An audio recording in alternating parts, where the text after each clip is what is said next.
Miles of golden sand. Pyramids rising from the barren desert.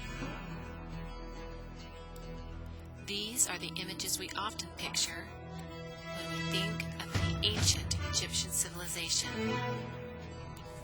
Why did the Egyptians choose to build in a desert?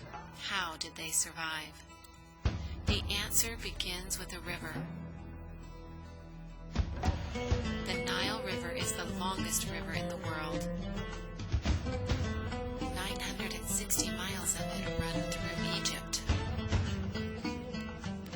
Every year in July, the Nile waters would begin to rise and flood the banks. When the waters receded, the flooding left behind rich black soil, perfect for farming wheat and barley. The grains were ground into flour to make bread. The grains were used to help feed the cattle, so important to Egyptians for hauling heavy loads, and for milk, leather, and sacrifice to the gods. The Egyptians built their homes on the border between the farmland and the desert. They didn't want their houses underwater when the Nile began to rise. They needed every inch of the fertile soil for growing food. The Nile provided water to drink, water for bathing, fish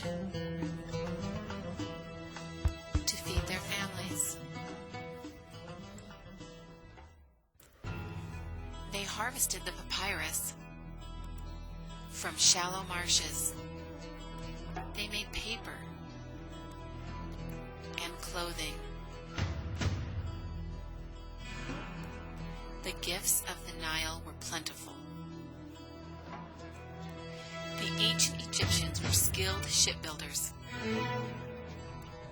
The waters of the Nile provided transportation for pleasure and for trading. Wealthy civilizations are often threatened with invasion. Surrounding nations want to conquer them, steal their riches and natural resources. Egypt was protected from this threat by their geography. The ancient Egyptians called the deserts to the east and the west the Red Land because of their burning heat.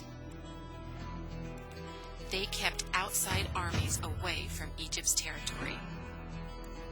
To the south were the Nile's dangerous cataracts, areas of shallow, rocky whitewater rapids which blocked enemy boats from reaching Egypt.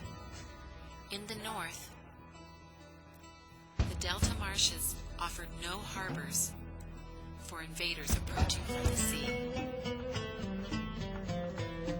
Because of its geography, Egypt rarely faced threats. As a result, Egyptians focused their wealth on their many construction projects.